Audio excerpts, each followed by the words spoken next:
terakhir. Wow. Halo. Sekejap. Sekejap ya.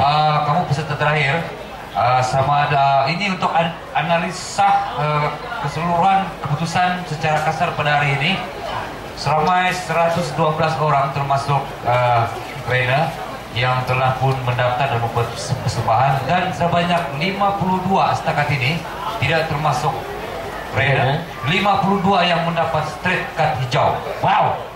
Ini bermakna 45,5% yang berjaya mengumpul 3 straight card hijau. Jadi itu belum termasuk lagi yang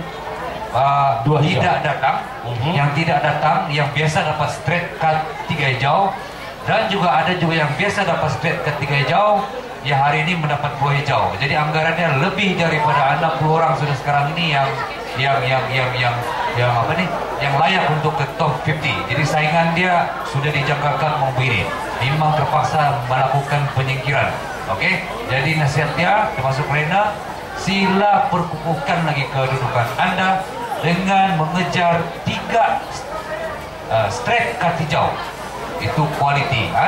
Kalau mengumpul card hijau saja yang itu quantity. Jadi kita mau mengejar yang quality. Okey, baik, teruskan. Terima kasih.